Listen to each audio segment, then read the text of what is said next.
Over the period of time मैंने देखा लोगों में इतने इश्यूज हैं, इतनी एंजाइटी है, डिप्रेशन है, पर उनको पता ही नहीं वो वाकई में वो क्यों महसूस कर रहे हैं। सबसे जरूरी तो ये है कि आप ये पहचानें कि कितना लेवल का स्ट्रेस है और क्या ये एंजाइटी है। लोगों को डिफरेंस ही नहीं समझ में आता है कि मुझे स्ट्रेस हो रहा है या मुझे एंजाइटी हो रही है। सुसाइड एक दिन का सोचा हुआ एक्ट नहीं होता। Suicide over the period of time आपके मन में ऐसी थॉट्स डेवलप करता है, फिर आप जाके वो एक्शन लेते हैं। अगर आप कोशिश करेंगे कि आप अपने थॉट पर कंट्रोल करने के लिए क्या चीजें कर रहे हैं। एक डिफिकल्ट चीज ये है, लोग रियलिटी से एस्केप करने के लिए ओवरथिंक करते हैं, जबकि स्ट्रेस हमारे लिए बहुत यूजफुल चीज है। स्ट्रेस हमें होना भी चाहिए किसी किसी चीज पर। 3 बेसिक चीजें हैं डिप्रेशन को बताने के लिए कि अगर ये 3 सिम्टम्स हैं तो हम इसको डिप्रेशन की कैटेगरी में डालते हैं। कभी कभी अगर आपको एग्जाम से पहले स्ट्रेस नहीं हुआ तो आप तैयारी कैसे करेंगे, तो वो भी एक बहुत जरूरी चीज है। जो डिप्रेशन की एक बहुत इंपॉर्टेंट थ्योरी है कि हर चीज नेगेटिव हो जाती है लाइफ में। तो सबसे पहले हम थेरेपी में उनका बिहेवियर, उनका थॉट और उनकी फीलिंग्स टारगेट करते हैं, जिससे कि उनके डिप्रेशन के सिम्टम्स कम हो पाए। और दोस्तों, आप सभी देख रहे हैं क्लिक इंडिया। आजकल की भागदौड़ भरी जिंदगी में लोगों की मेंटल हेल्थ को बुरी तरह प्रभावित कर रही है, जिसमें अधिक तनाव, डिप्रेशन, एंजाइटी और काफ़ी सारी समस्याओं का उन्हें सामना करना पड़ रहा है। इसी के चलते आज हमारे साथ बहुत ही खास मेहमान मौजूद है, वर्षा चौधरी और शिवांगी गुप्ता, जिनसे आज हम इसी पर चर्चा करने वाले हैं। मैम, आपका बहुत बहुत स्वागत है हमारे खास कार्यक्रम में। मैं जानना चाहूँगा आपसे कि आपने मेंटल हेल्थ के क्यों चुना इस रास्ते को, और आप कैसे एक साइकोलॉजिस्ट बने, उसके बारे में थोड़ा बताइए। हाय, मेरा नाम शिवांगी है। मैं फाउंडर हूँ द माइंड वेदा की। ये ऑर्गेनाइजेशन मैंने लास्ट ईयर स्टार्ट की थी with the ambition of to provide mental health services to each and every person at an affordable rate, क्योंकि मेंटल हेल्थ की फील्ड अपने में ही बहुत एक्सपेंसिव है। एंड मैं इस फील्ड में इसलिए आई क्योंकि over the period of time मैंने देखा लोगों में इतने इश्यूज हैं, इतनी एंजाइटी है, डिप्रेशन है, पर उनको पता ही नहीं वो वाकई में वो क्यों महसूस कर रहे हैं, या उनको नॉलेज नहीं है, या फिर वो जो काइंड ऑफ सर्विस जो उनको ज़रूरत है वो उनको नहीं मिल रही है। इस वजह से मैंने पहले अपना बैचलर्स किया इन लॉ एंड फिर मैं अपना मास्टर्स करने लंदन गई, जहाँ मैंने वास्ट स्केल ऑफ स्टडी की just to understand what exactly is mental health. And मेरा यही गोल और एम है कि मैं आगे लोगों को वो प्रोवाइड कर पाऊँ। My name is Varsha Chaudhary. I currently joined Mind Veda and I'm working with them since 6 months. And initially मैंने कंप्यूटर एप्लीकेशन से अपना करियर स्टार्ट किया था, but later I got to know that मेरे environment में आसपास मेरे colleagues बहुत ज़्यादा मेंटल हेल्थ इश्यूज से डील कर रहे हैं, जो कि वो एक्चुअली चाह कर भी वो चीज़ हमें बता नहीं पाते हैं बिकॉज ऑफ द स्टिग्मा जो मेंटल हेल्थ से जुड़ा है। एंड उसमें मैंने एक चीज़ नोटिस करी कि क्यों ना इस अवेयरनेस को और आगे बढ़ाया जाए एंड क्यों ना इस फील्ड को इतना एक्सप्लोर किया जाए कि मैं उन लोगों के काम आ पाऊँ जो एक्चुअली में अफोर्ड ही नहीं कर पाते हैं अपनी मेंटल हेल्थ के इश्यूज से के लिए हेल्प सीख करना। सो मैंने माइंड वेदा को जब ज्वाइन किया, देन उनका जो गोल था एंड मेरी जो पैशन है towards the field of psychology वो बहुत मैच खाता है। So I join them and तब से हम we both are trying to go further in this field and to reach every single person जो help सीख करना चाहते हैं, but because of some reasons they never do that। अगर आज की लाइफ के बारे में अगर बात की जाए तो लोगों का ध्यान हमेशा अपनी शारीरिक बॉडी को लेकर हमेशा जाता है, लेकिन कभी भी मानसिक रूप से जो मेंटली हेल्थ है इस पर बात नहीं होती है। इसके पर आप क्या कहेंगी कि लोग इसको लेकर अवेयरनेस लोगों में कम है? इसमें अगर देखा जाए अवेयरनेस ही सब कुछ नहीं है। दूसरी प्रॉब्लम जो सबसे बड़ी है वो है स्टिग्मा, जो अटैच्ड है लोगों के मेंटल हेल्थ प्रोफेशनल्स पे जाने का। जब हम किसी चीज़ को स्टिग्माटाइज करते हैं तो हम उसमें लेबल डाल देते हैं कि तुम्हारे दिमाग में कोई कमी है, या फिर तुम पागल हो, या फिर तुमसे इतना भी नहीं होता, तुम्हारे अंदर बुद्धि नहीं है, जिस वजह से लोग कोशिश करते हैं कि वो मेंटल हेल्थ प्रोफेशनल के पास ना जाएं, वरना उन्हें एक टैग मिल जाएगा जिस टैग के साथ उन्हें लाइफ टाइम रहना पड़ता है। इसलिए एक वजह है कि अवेयरनेस नहीं है लोगों को। दूसरी सबसे इंपॉर्टेंट चीज़ ये है वो है education. Lack of education in this field has caused a lot of stress to people.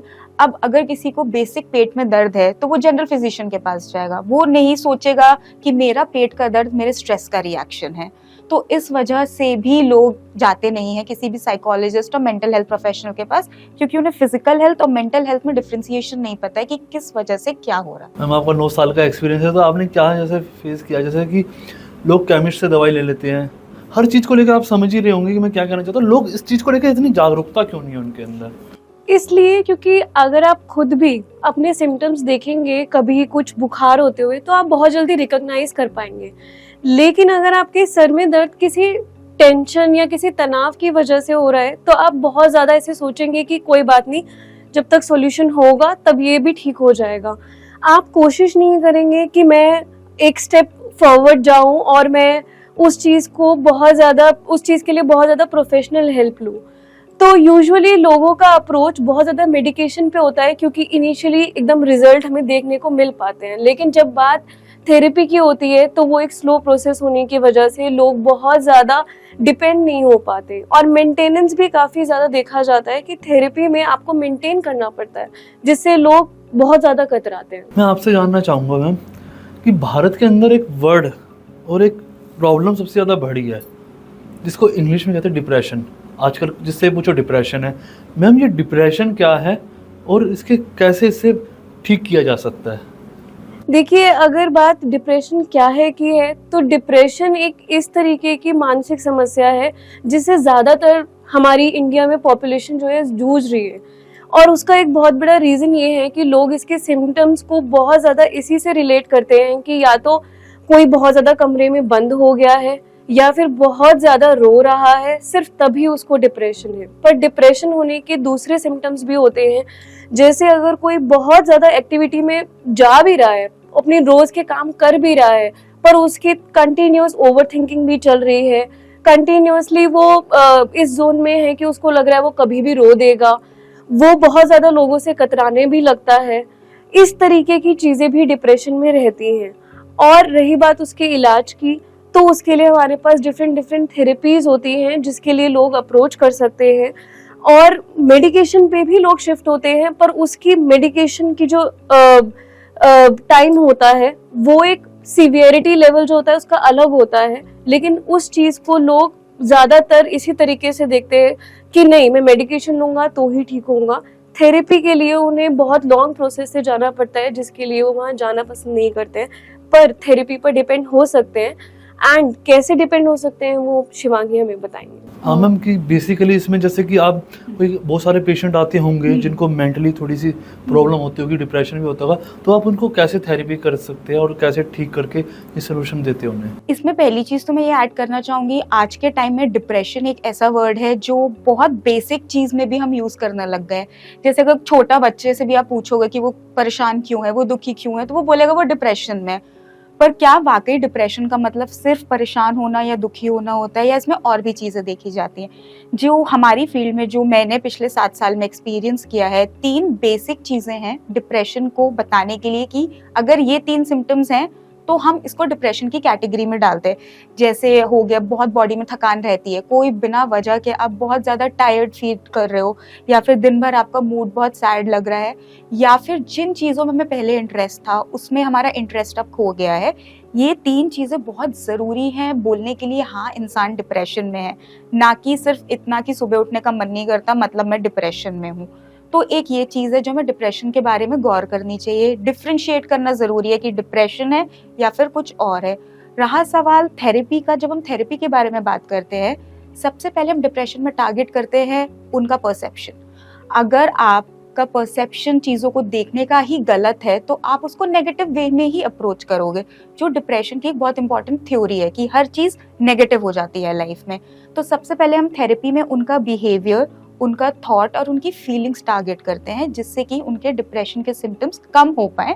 Side by side अगर हैवी लेवल ऑफ डिप्रेशन है या सीवियर डिप्रेशन है तो बिना मेडिकेशन के तो थेरेपी भी नहीं काम करेगी। तो कुछ समय थेरेपी चलती है, मेडिकेशन भी चलती है, फिर वो डॉक्टर बताता है कि कितना किस लेवल तक हमें लेना होता है। तो ये एक इम्पॉर्टेंट चीज़ जो डिप्रेशन में हमें याद रखनी चाहिए। ओके मैम, आपने एक न्यूज़ देखी होगी या सुनी होगी, कोटा के अंदर सुसाइड हुआ है। 2 महीने के अंदर वहाँ पे 8 केस हो चुके हैं सुसाइड के। क्या भारत के अंदर सुसाइड के लिए मेंटल हेल्थ जिम्मेदार आपको लगता है कहीं ना कहीं? बहुत ज़्यादा, काफ़ी हद तक, क्योंकि मेंटल हेल्थ का हर एक कोई भी चीज़ हो सकती है जो आपको सुसाइड के लिए इंडिकेट करती है। आजकल हमने लोगों को सुना है कि वो तो अच्छा भला हँस ही रहा था, एकदम से न्यूज़ में आया कि उसने सुसाइड कर ली। हमें तो पता ही नहीं चला वो इतना परेशान था कि उसने सुसाइड कर ली। इसके लिए हमें ये समझना बहुत ज़रूरी है, सुसाइड एक दिन का सोचा हुआ एक्ट नहीं होता। Suicide over the period of time आपके मन में ऐसी थॉट्स डेवलप करता है, फिर आप जाके वो एक्शन लेते हो। अदरवाइज एकदम से अचानक से कोई सुसाइड नहीं करेगा, बिकॉज सुसाइड करने के लिए बहुत करेज चाहिए होता है।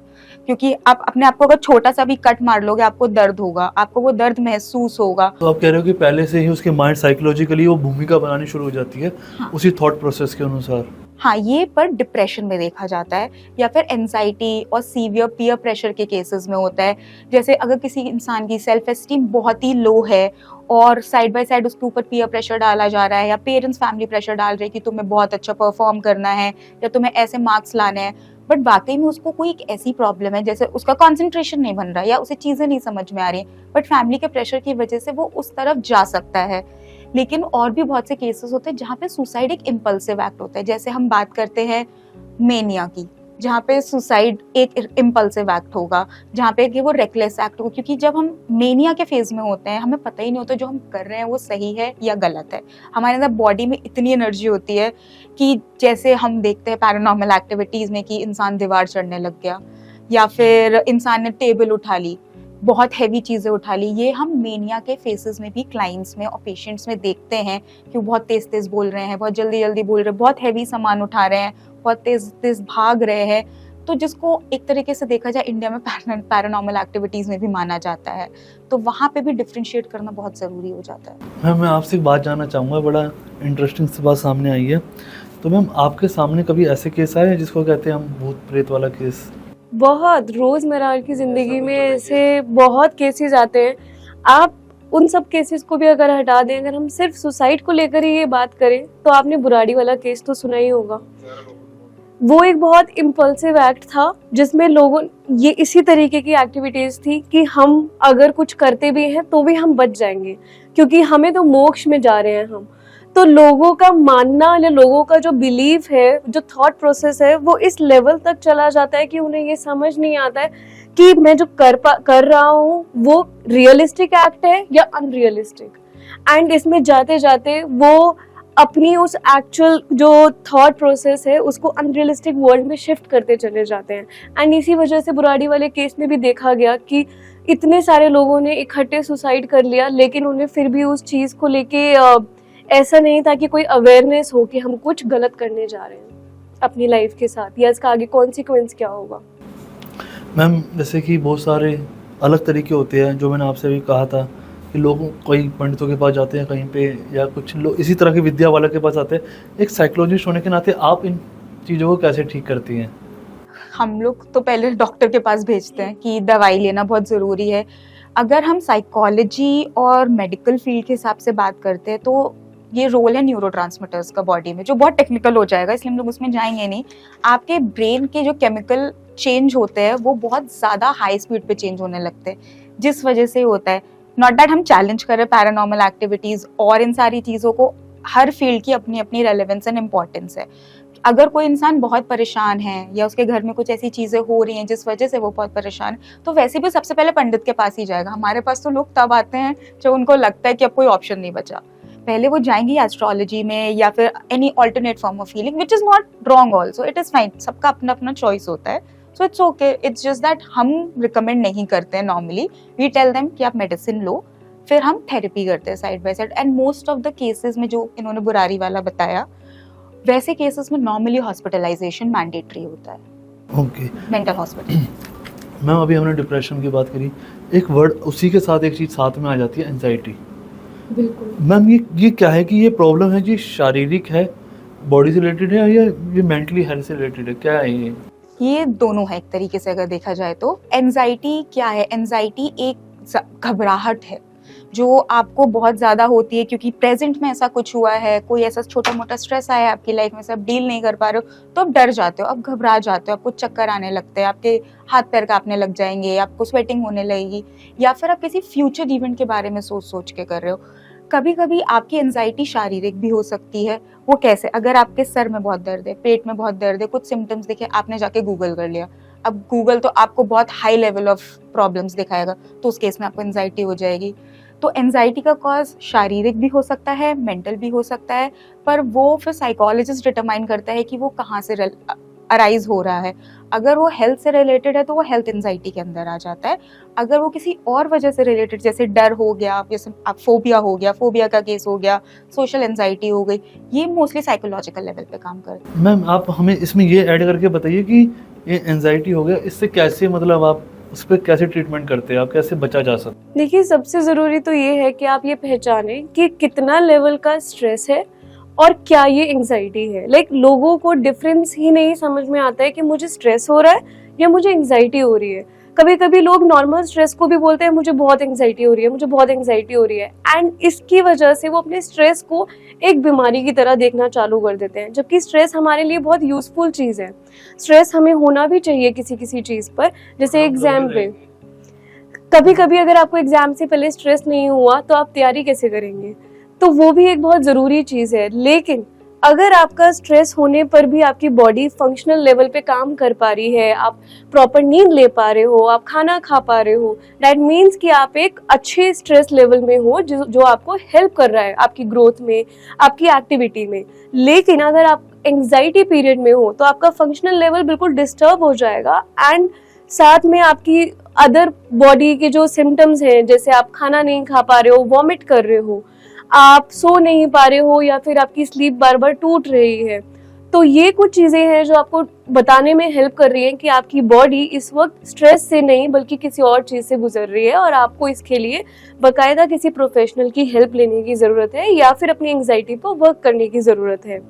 और इसके अलावा एक चीज़ ये भी है कि अगर आप एंग्जाइटी से डील कर रहे हैं तो आप कुछ चीज़ें अपने साथ खुद घर पर भी कर सकते हैं जिससे आपको रिलीफ हो, अगर आप ट्रीटमेंट नहीं लेने नहीं भी जा रहे हैं, थेरेपी के लिए नहीं जा रहे हैं। जैसे माइंडफुल रहना, एक्सरसाइज करना, थोड़ा सा वॉक पर रहना मॉर्निंग एंड इवनिंग्स में, ये कुछ चीज़ें हैं जो आपको घर पर भी यूजुअली हेल्प करती है।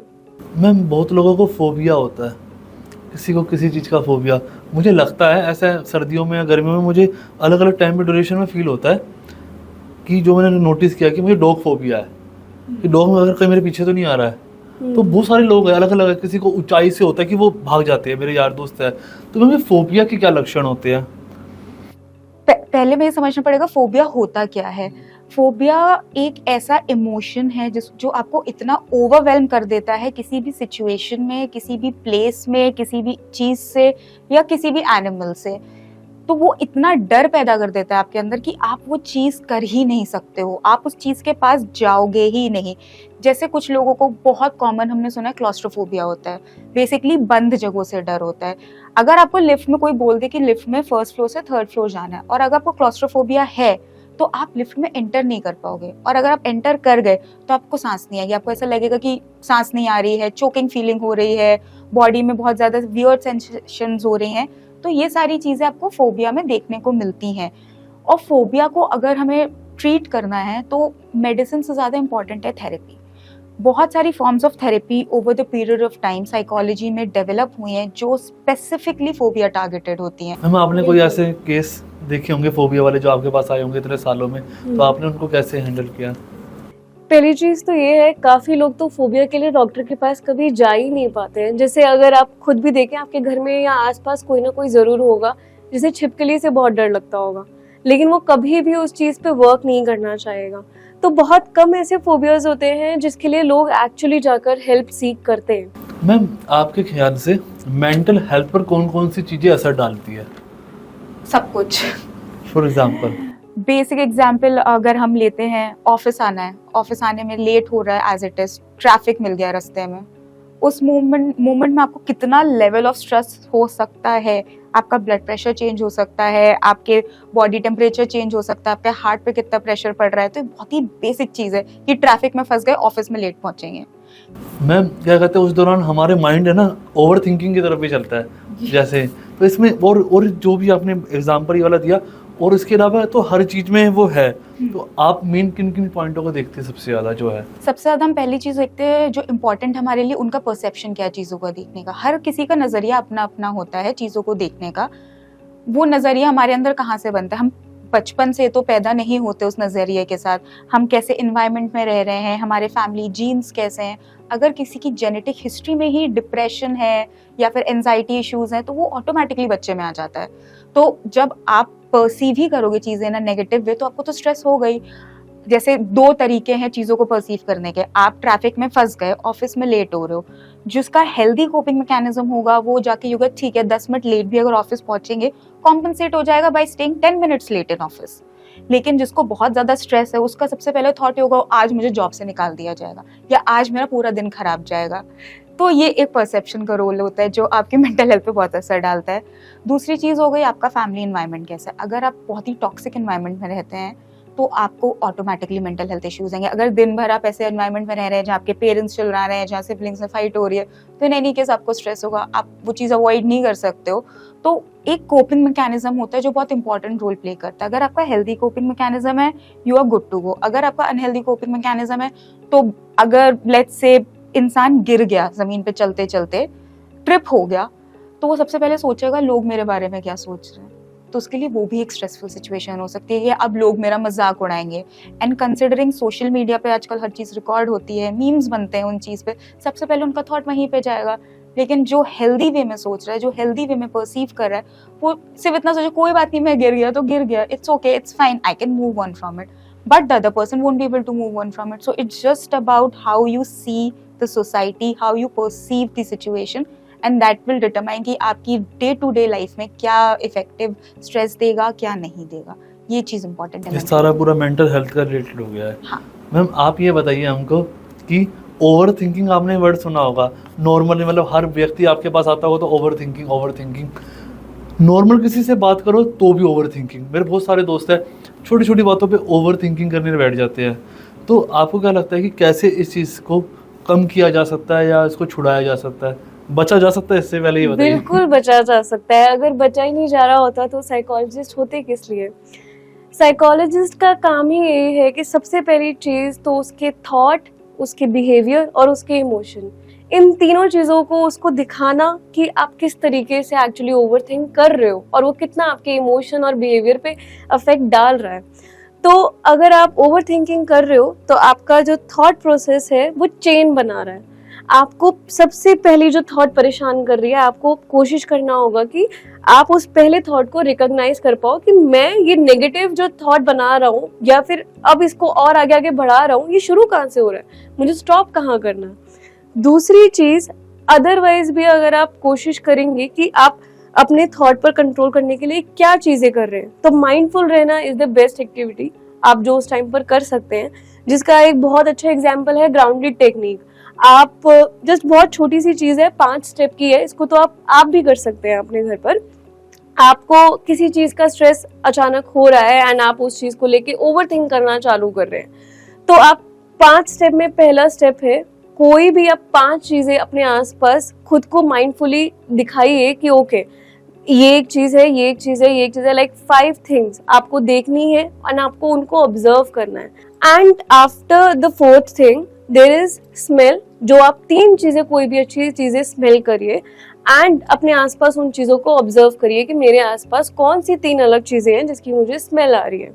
आफ्टर देन आप हियर, यानी 2 चीजें आपको ऐसी सुननी है जो आपको अपने एनवायरनमेंट में सुनाई दे रही हूँ।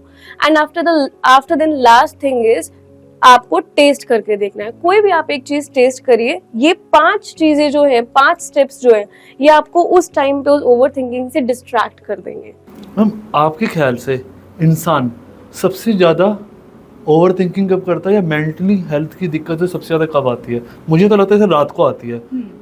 तो और कौन सी ऐसी चीज़ें होती है जिसमें उसको, कौन सी ऐसी लोकेशन होती है जब जो लोग आते होंगे आपके पास और ऐसी प्रॉब्लम वो फेस करते हैं? सबसे पहले ओवर थिंकिंग में बहुत ही फनी तो मैं नहीं बोलूँगी, बट एक डिफिकल्ट चीज़ ये है, लोग रियलिटी से एस्केप करने के लिए ओवर थिंक करते हैं। सो फॉर एग्जाम्पल लाइफ में एक छोटी सी प्रॉब्लम आई, सोल्यूशन नहीं मिल रहा है, तो वो ओवर थिंक करने लगेंगे कि अगर हम ये करें तो चीजें कैसी हो सकती हैं। तो वो पूरा रियलिटी से डिस्कनेक्ट होके एक फैंटेसी वर्ल्ड में चले जाते हैं। एंड जब वो उस वर्ल्ड में जाते हैं ओवर थिंकिंग करते समय, जो उनको फील होता है, जो उनको एक रिलीफ फील होता है, वो उससे अडिक्ट हो जाते हैं। तो ओवर थिंकिंग उनके लिए एक सोल्यूशन बन जाता है टू द प्रॉब्लम्स जो वो रियलिटी में देख रहे हैं। और दूसरी टाइप ऑफ ओवर थिंकिंग वो होती है जो हम अपने पास्ट इवेंट्स की करते हैं बैठ के, कि मेरे पास्ट में ये हुआ था, जिसको हम रूमिनेशन बोलते हैं साइकोलॉजी में, कि मेरे पास्ट में ये हुआ था, ऐसा हुआ था, जिसकी वजह से आज मेरे साथ ऐसा हो गया है, अगर तब ऐसा नहीं होता तो आज शायद ये प्रॉब्लम नहीं आती। फिर तीसरी टाइप ऑफ ओवर थिंकिंग जो हम देखते हैं वो है फ्यूचर की, कि फ्यूचर में अगर कोई इवेंट होना है तो हम उसकी बहुत ज़्यादा माइक्रो मैनेजिंग प्लानिंग करते हैं कि अगर ये प्रॉब्लम भी सपोज आ सकती है तो हम इससे कैसे सोल्यूशन निकाल सकते हैं। तो ये सारा हमारा ओवर थिंकिंग में आता है। ये बात आपकी सही है, रात में हम सबसे ज़्यादा ओवर थिंकिंग करते हैं, क्योंकि जब हम बेड पे जाते हैं हमारा ब्रेन ऑटोमेटिकली जो इवेंट्स हैं आसपास के उसको रिकॉल करता है, जिस वजह से हम ओवर थिंकिंग करते हैं। बट ऐसा नहीं है हम खाली रात में ही ओवर थिंक करते हैं। आप देखेंगे अक्सर ऑफिस में भी, आप देखिए कोई इंसान बैठ के बस सोच ही रहा है, तो वो ऑफिस में भी हो सकता है। इट डिपेंड्स कि आपके पास जब लीस्ट अमाउंट ऑफ वर्क होगा या लीस्ट अमाउंट ऑफ डिस्ट्रैक्शन होगा, that is the time when we over think a lot. तो इसका कोई टाइम नहीं है। Night, yes that's true, but ये दिन में भी हो सकती है, ये सुबह भी हो सकती है। जैसे हमने देखा अक्सर लोग बात करते करते जोन आउट हो जाते हैं, वो भी पार्ट ऑफ ओवर थिंकिंग है। आपको पता भी नहीं चलेगा सामने वाला किसी और चीज के बारे में सोच रहा है, पर ऑलरेडी जोन आउट हो मजा सोच रहे हैं। हाँ, क्योंकि उसे रियलिटी अच्छी नहीं लग रही है, वो दूसरे वर्ल्ड में चला गया अपनी। तो हमें कभी नहीं, ओवर थिंकिंग का कोई टाइम नहीं है, तो कभी नहीं। ठीक है गलत है जो दूसरे वर्ल्ड में जा रहा है? आपको क्या लगता है? मुझे मतलब क्या लगता है आपको, ठीक है गलत है? What do you think कि रियलिटी ज्यादा अच्छी है या फिर फैंटेसी वर्ल्ड? हम रियलिटी तो ऑब्वियसली बात है ज़्यादा अच्छी है, लेकिन क्या कहते हैं मज़ा कितना आता है ना उसमें, जैसे अगर उसको सोच, तभी तो मेंटल हेल्थ प्रॉब्लम, क्योंकि वो फैंटेसी वर्ल्ड आपको सोल्यूशन नहीं दे रही है, वो सिर्फ प्रॉब्लम क्रिएट करे, क्योंकि आपने सोचा आपकी फैंटेसी में कि मैं प्रिंसेस बन जाऊंगी, बट आप रियलिटी में तो नहीं बन सकते हो ना। और अगर आप उसको नहीं कर पा रहे हो तो आपको और ज्यादा सैडनेस होगी, दुख होगा कि आप उस गोल को अचीव ही नहीं कर पा रहे हो। इंसेप्शन मूवी वाला कॉन्सेप्ट आ गया कि आप बाहर आओगे तो आपको वो होगा, वो दूसरा कुछ दिखेगा। एंड इवन अगर हम अपने माइंड वेदा पे बात करें तो बहुत ज्यादा क्लाइंट्स इस वजह से आते हैं क्योंकि वो बहुत ज्यादा पीपल प्लीजिंग या प्रो सोशल लीजर एक्टिविटीज में रहते हैं। लाइक उनको अच्छा बनना है सोसाइटी में, मैं मना कैसे करूंगा, मैं ना कैसे करूंगा, एंड वो ना कर पाने की वजह से उन्हें थेरेपी तक आकर उस प्रॉपर प्रोग्राम से जाना पड़ता है जहां वो एक्चुअली असर्टिवली अपने आंसर्स या अपने ओपिनियंस रख पाते हैं। सो अपने ओपिनियंस ना रख पाना, हमारे पास काफी ज्यादा क्लाइंट्स हैं जिनकी ये कंप्लेन रहती है। एंड ये यूपीएससी स्टूडेंट्स का एरिया है, तो ज्यादातर बच्चे आते हैं हमारे पास इसलिए कि पेरेंट्स का इतना पढ़ाई का प्रेशर है कि वो सिर्फ उसी के बारे में सोचते रहते हैं कि अगर मेरा यूपीएससी क्लियर नहीं हुआ या मेरा एग्जाम नहीं क्लियर हो तो मैं अपने पेरेंट्स को क्या बोलूंगा। क्योंकि यहाँ पे जो बच्चे आते हैं वो ऑलरेडी उनके पास इतना प्रेशर है, स्टडीज का पीयर प्रेशर है, फैमिली प्रेशर है, तो वो उसी चीज के बारे में सोचने लगते हैं। Once we start over thinking ना, तो हमारा जो गोल है हम उससे डाइवर्ट हो जाते हैं। हम पढ़ेंगे नहीं, हम सिर्फ सोचेंगे कि हम पढ़ क्यों नहीं रहे और हम उसका सोल्यूशन भी नहीं देंगे। तो definitely over thinking is wrong, क्योंकि हम प्रॉब्लम फोकस कर रहे हैं, हम सोल्यूशन पे आ ही नहीं रहे कभी। मैम आपने एक बात बोली थी अभी कि लोग इस तरह से क्लाइंट आ रहे हैं, मेरे में इसमें एक सवाल आया माइंड में। बहुत सारे लोग होते हैं, ये क्या मेंटल हेल्थ का इशू है कि किसी से कोई बात हो जाती है उस पर रिएक्ट नहीं करते, घर आके उस पर सोचते नाराज़ होते हैं, यार मेरे को उस टाइम पे ये बोलना चाहिए था, ये वाली सिचुएशन हो गई, किसी ने कहा कि मेरा एक काम करवा दीजिए, वो उसी के लिए सारी एफर्ट्स लगा देते हैं और उसके बाद मेहनत करते हैं कि हम उसके लिए इतनी मेहनत करेंगे, उनका काम करवाएंगे। दूसरी चीज़, तीसरा पॉइंट कि इन सब के बीच में फिर वो आखिरी में कहते हैं मैं सबके लिए अच्छा करता हूँ लेकिन मेरे साथ कोई बुरा करते हैं। ये क्या है? ये एक सोसाइटी में अपने आप को दर्जा और वैल्यू देने का एक तरीका है। अगर सामने वाला आपको लगता है तभी वैल्यू देगा जब आप उनके लिए कुछ करोगे, बट अगर आप ये एक्सपेक्ट करो कि वो रिटर्न में भी आपके लिए कुछ करे, वो तो फिर गलत हो गया ना। क्योंकि मेरी पर्सनालिटी, इनकी पर्सनालिटी कंप्लीटली अलग है, इनका सोचने का तरीका, मेरा सोचने का तरीका अलग है। मैं जहाँ के शायद लोगों को मदद करूँ इन अ वे कि मुझे जहाँ पे रिकॉग्निशन मिले, कि जहाँ मेरा नाम आए, मे बी ये पीछे से लोगों की हेल्प करे, उनको पता भी ना चल रहा हो। तो सब सोचते हैं, अगर हम लोगों के भी ऑफिस में कुछ होता है, हम घर जाते हैं, हम यही सोचते हैं कि हम ये भी बोल सकते थे पर हमने ये क्यों नहीं बोला। तो ये मेंटल हेल्थ प्रॉब्लम नहीं, ये हमारा एक कोपिंग मैकेनिज्म है कि हमें रिएक्ट करना है या नहीं थोड़ा करना टच तो है। होता ही है ना मेंटल हेल्थ से थोड़ा सा। हाँ, एंड mental definitely ये mental भी health है कि डिसीजन मेकिंग कैसी है, किसी की इमोशनली फोकस्ड होती है, किसी की प्रॉब्लम फोकस्ड होती है। इस वजह से भी ये प्रॉब्लम आती है कि तब मैंने ये क्यों किया, मैंने ये क्यों नहीं किया, क्योंकि वो इमोशनली फोकस्ड होकर डिसीजन ले लिया बट प्रॉब्लम ओरिएंटेड सॉल्यूशन नहीं था वो। तो आप मैम देखिए। आपको साइकोलॉजिस्ट आपको कैसे लगता है कि आपकी कैसी है? सी बैलेंस रखनी होती बैलेंस है। रखना जरूरी होता है, बट आफ्टर ऑल हम भी ह्यूमंस हैं, Yes. तो हम भी बैलेंस नहीं So, रख सकते। आप sometimes we also lack in that thing, लेकिन हमें वो चीज करना पड़ता है कि हमें ऑफिस का गुस्सा हम ऑफिस में नहीं निकाल सकते, तो हम डेफिनेटली घर जाके किसी और पे निकाल ही देते हैं। और तो ये होता एक अनहेल्दी कोपिंग मैकेनिज्म होता है, इसीलिए हम इन मैकेनिज्म को समझते हैं, इसीलिए हम इसे कंट्रोल करने की भी पूरी कोशिश करते हैं। इसमें भी थेरेपी का ही बहुत इंपॉर्टेंट रोल आता है, थेरेपी हर जगह लगेगी। मैम आपको क्या लगता है कि मैम या लोग जो दर्शक आपको देख रहे हैं वो ऑफिस में बैठकर भी मेंटल हेल्थ को लेके कुछ कर सकते हैं? बिल्कुल कर सकते हैं, बल्कि सबको थोड़ा थोड़ा अपने आसपास की चीज़ों का ऑफिस में ज़रूर ख्याल रखना चाहिए, क्योंकि लोग यूजुअली इग्नोर कर देते हैं कि उन पे वर्क ओवरलोड है या फिर वर्क एनवायरनमेंट काफ़ी डिस्टर्बिंग भी अगर होता है तो भी वो कुछ चीज़ें जो उनके लिए बेनिफिशियल हैं उस टाइम पे उनको ज़्यादा तवज्जो देते हुए बाकी चीज़ों को इग्नोर करते रहते हैं। तो हमें यूजुअली ये ध्यान रखना चाहिए कि क्या मेरा वर्क कल्चर जो है वो बहुत ज़्यादा डिस्टर्बिंग है मेरे लिए, या फिर मेरी मेंटल हेल्थ पर इसका बहुत ज़्यादा इफ़ेक्ट पड़ रहा है। सपोज़ अगर वर्क ओवरलोड है तो यूजुअली लोग अपनी लाइफ का टाइम हटाकर उस वर्क ओवरलोड को घर पर ख़त्म करने की कोशिश करते हैं, एंड उससे होता ये है कि आपकी work life and home life उसमें कोई बैलेंस नहीं रहता है। सो हमें एक वो बैलेंस बनाने की ज़रूरत है। प्लस में अगर आपको कुछ बहुत ज़्यादा डिस्टर्ब कर रहा है वर्क प्लेस पर, तो आपका बाकी एनवायरनमेंट कितना सपोर्टिव है, लाइक आप कितना टाइम निकाल पा रहे हैं अपनी फैमिली के साथ कुछ चीज़ें डिस्कस करने में, या फिर अपने फ्रेंड सर्कल में आप कितना ज़्यादा इन्वॉल्व हैं कि कोई आपको सपोर्ट कर पाए जब आपको वर्क रिलेटेड नीड हो, या अदरवाइज भी क्या आप अपने बॉडी के सिम्टम्स पहचान पा रहे हैं जब आपको वर्क प्रेशर की वजह से या फिर वर्क पे एक अच्छी प्रेजेंटेशन देने को लेके बहुत ज़्यादा एंजाइटी या बहुत ज़्यादा टेंस बिहेवियर आप शो कर रहे हैं, तो उस टाइम पे आप किस तरीके से उन चीज़ों को मैनेज कर रहे हैं, ये चीज़ हमें बहुत ज़्यादा ध्यान रखने की ज़रूरत है। मैं आपके पास एक सवाल लेकर आऊँगा। मैम पहले मैं आपसे एक सवाल पूछता हूँ। मैम आप है ना एक चीज़ बताइए कि आपने पूरी थेरेपी का पूरा कॉन्सेप्ट बताया, किसी इंसान को कैसे पता चलेगा कि वो मानसिक रूप से बीमार है? सी दो तरीके के क्लाइंट्स ज़्यादातर रहते हैं, एक जिन्हें पता होता है कि हाँ कुछ गड़बड़ है, कुछ चल रहा है, और एक बहुत ज़्यादा होते हैं जो रियलिस्टिक वर्ल्ड को छोड़ चुके होते हैं, तो उनके सिम्टम्स यूजुअली दूसरों को पता चलते हैं कि हाँ इसके साथ कुछ प्रॉब्लम चल रही है, पर उसको उतनी अवेयरनेस नहीं होती है।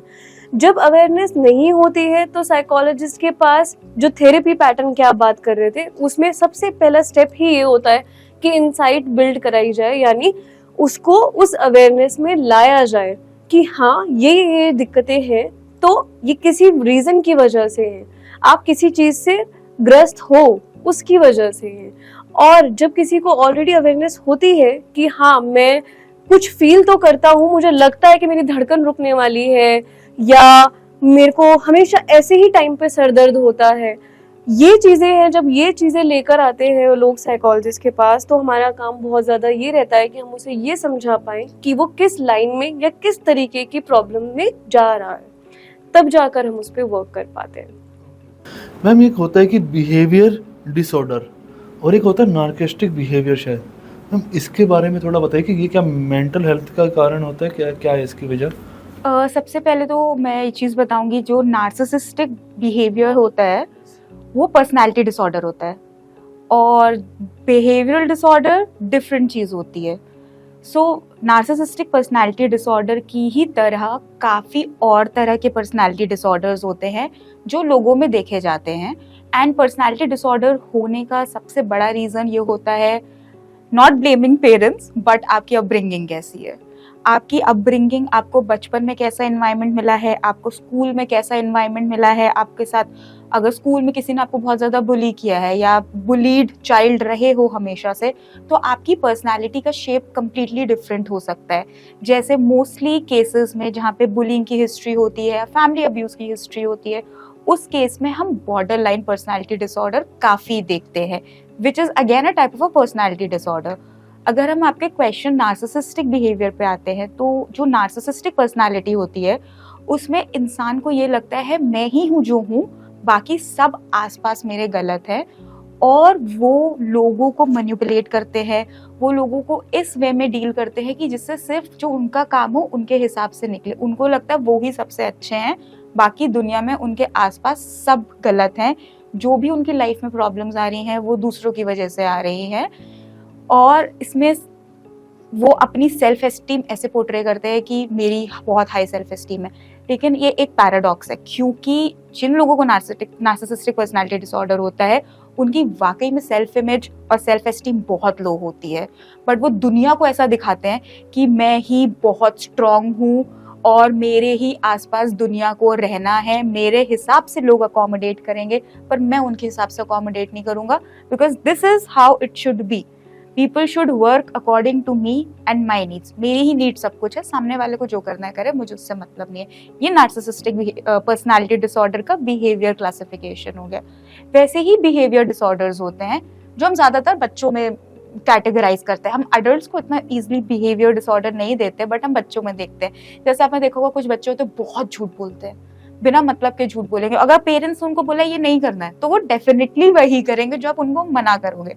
या फिर अगर पेरेंट्स ने बोला उनको कि काम ठीक से करो या फिर स्कूल अच्छे से जाओ, वो आप पेरेंट्स के ऑर्डर्स फॉलो नहीं करेंगे या छोटी छोटी चीज़ों को डिस्ट्रॉय करेंगे। उस केस में हम बच्चों को बिहेवियरल डिसऑर्डर का डायग्नोसिस दे सकते हैं। जैसे मैं ज़्यादा टेक्निकलिटीज़ में नहीं जाना चाहती उसकी, तो हम ब्रॉड क्लासिफिकेशन रखते हैं बिहेवियर डिसऑर्डर बच्चों के लिए, and personality disorder after the age of 18 years ही हम डायग्नोस करते हैं किसी को भी। हाँ, एक वर्ड सुना है मैंने, शायद उसका नाम है सेल्फ बायसिंग। सेल्फ बायस। हाँ, इसका मतलब क्या होता है? आजकल ये बहुत मैंने सुनने में आया मुझे। सेल्फ सर्विंग बायस एक ऐसी चीज़ है, एक ऐसा बायस है जो हम यूज़ करते हैं अपने लिए। अगर हमारी लाइफ में कुछ भी अच्छा हो रहा है तो वो हमारी वजह से हो रहा है, अगर मेरी लाइफ में कुछ गलत हो रहा है तो वो इनकी वजह से हो रहा है। मेरे एग्जाम में अच्छे नंबर आए, मैंने बहुत मेहनत करी, मैंने रात भर पढ़ाई करी, इसलिए मेरे नंबर अच्छे हैं। मेरे एग्जाम में नंबर खराब आए, मैं फेल हो गई, टीचर का मूड खराब था, टीचर उस समय सैड थी, टीचर बहुत गुस्से में थी, इसलिए उसने मुझे फेल किया। तो सेल्फ सर्विंग बायस से आपका परसेप्शन चेंज हो जाता है लोगों की तरफ कि लोग ही गलत हैं, हम तो कभी गलत हो ही नहीं सकते हैं। तो हम कभी एक्सेप्ट नहीं करते अपनी फॉल्ट्स। जैसे आपने पूछा कि इनसाइट वाली बात हमने वर्षा ने हमें बताई, उस केस में जिनका सेल्फ सर्विंग बायस बहुत स्ट्रांग होता है उनमें इनसाइट नहीं होते, क्योंकि उनके हिसाब से तो वो गलत ही नहीं है, सामने वाला गलत है, तो उनको पता ही नहीं वो गलत है। ओके, तो अब मैं आप दोनों से एक एक करके जानना चाहूँगा कि नॉर्मल आदमी या जो हमारे दर्शक है, जो भी सब दुनिया के लोग हैं, वो कैसे मानसिक मेंटली तौर पर कैसे ठीक रह सकते हैं? सबसे पहले तो सिम्टम्स पहचानिए। अगर आपकी बॉडी में कुछ ऐसे चेंजेस हो रहे हैं जो आपको फील करा रहे हैं कि मैं अभी डिस्कम्फर्ट में हूँ, तो उसका रीज़न क्या है वो जानने की सबसे पहले कोशिश करिए। दूसरी चीज़, अपने आसपास का एनवायरनमेंट जो है बहुत ज़्यादा इस टॉक्सिक अगर लग रहा है तो उसको किस तरीके से आप बाउंड्री मेंटेन कर सकते हो। अगर बहुत ज़्यादा सपोर्टिव है तो आप किस किस टाइम पर उस चीज़ को अपने फेवर में या अपनी मेंटल हेल्थ के फेवर में यूज़ कर सकते हो। इस तरीके से आप बहुत ज़्यादा मेंटेन कर सकते हैं। दूसरी एक चीज़ है, टाइम टू टाइम अपने आप को भी उतनी इम्पोर्टेंस देना जो हम नहीं कर पाते हैं। टाइम टू टाइम अपने आप को भी एक थोड़ा सा, आजकल न्यू टर्म है मी टाइम, तो थोड़ा सा मी टाइम देने की भी कोशिश करनी चाहिए, क्योंकि बहुत ज़्यादा जब हम दूसरों में लगे रहते हैं तो कभी कभी ऐसा होता है कि हमें लगता है कि कंपनसेटिंग तो कुछ है ही नहीं। सो इस वजह से भी बहुत ज़्यादा मेंटल हेल्थ इश्यूज डेवलप होने लगते हैं। सो आई थिंक ये करना चाहिए। और हमने सुना है हमारे एंसेस्टर्स ही बोलते थे समय पे उठना चाहिए, हेल्दी खाना चाहिए। इसकी एक वजह है, जितना लेट आप सोते हो रात में उतना ज़्यादा चेंजेस होते हैं आपके ब्रेन में, जिस वजह से बहुत सारे मेंटल हेल्थ सिम्टम्स आते हैं। आपका बेसिक खाना आपकी मेंटल हेल्थ को अफेक्ट करता है। आप ज़्यादा जंक फूड खाओगे तो आपकी बॉडी में और मेंटल हेल्थ चेंजेस आएंगे, लेकिन अगर आप हेल्दी कंट्रोल डाइट रखते हो तो उससे भी बहुत फ़र्क पड़ता है। तो टाइम से सोना, टाइम से उठना, आप क्या खा रहे हो क्या नहीं खा रहे हो, कितना ड्रग्स कंज्यूम कर रहे हो, कितना अल्कोहल कंज्यूम कर रहे हो, इन सब पे कंट्रोल होना बहुत ज़रूरी है, सो दैट आपको मेंटल हेल्थ इश्यूज अराइज ना हो। तो ये थी मेरे साथ शिवांगी गुप्ता और वर्षा चौधरी। इन्होंने बताया कि आप डिप्रेशन से कैसे बच सकते हैं, एंजाइटी को कैसे कम कर सकते हैं और अपना स्ट्रेस लेवल कम कैसे कर सकते हैं, और बहुत सारे मुद्दों पर हमें जानकारी दी। मैम, आपका हमसे बात करने के लिए बहुत बहुत धन्यवाद। Thank you so Thank you. Much. अब मुझे दीजिए इजाज़त। धन्यवाद।